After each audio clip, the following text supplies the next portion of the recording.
যশোরের বিখ্যাত মালাই রুটি। বন্ধুরা, আজ আমরা ভাইরাল মালাই রুটি খাওয়ার জন্য যশোরের উদ্দেশ্যে দর্শনা থেকে রওনা হই। ট্রেন যোগে দর্শনা থেকে আমরা সন্ধ্যার কিছুটা আগেই যশোরে পৌঁছাই। যশোর লেবে ইজি বাইক ভাড়া করে আমরা রওনা হই এয়ারপোর্টের কাছাকাছি সেই ভাইরাল রুটির দোকানে। আর এয়ারপোর্টে যাওয়ার আগে এই আপনারা দেখতে পাচ্ছেন যশোর কত সুন্দর করে সাজানো গোছানো একটি শহর।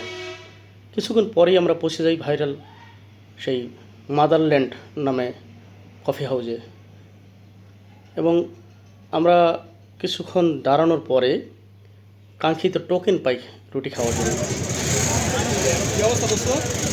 অনেক আশা আকাঙ্ক্ষার পর এই কাঙ্ক্ষিত আমরা এই টিকিট পেয়েছি। এই মালাই রুটি, এই যশোরের বিখ্যাত মালাই রুটি। টোকেন হাতে পাওয়ার পরেই দোকানি আমাদের জন্য তার রুটি প্রস্তুতের জন্য ব্যস্ত হয়ে গেল। আপনারা স্ক্রিনে দেখতে পাচ্ছেন দোকানি রুটিগুলো এক একটি ট্রেতে সাজাচ্ছে। এর কিছুক্ষণ পরেই আরও দেখতে পারবেন এই রুটিগুলো কীভাবে সে প্রস্তুত করছে আমাদের দেওয়ার জন্য।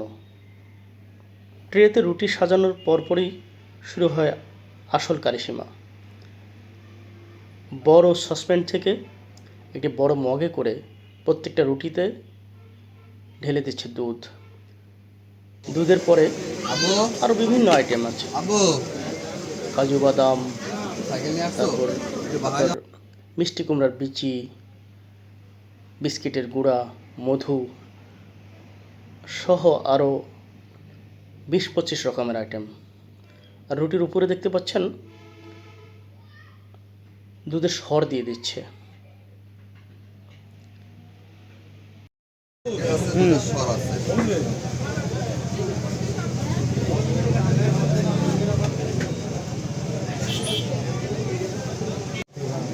সাদা দিয়ে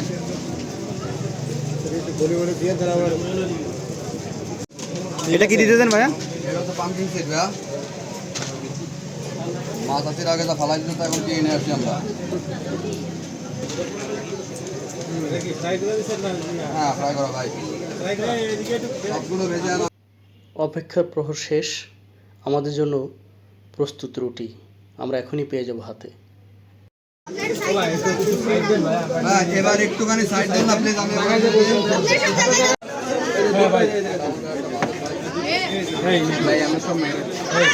কাকা, তোমার অনুভূতি বলো।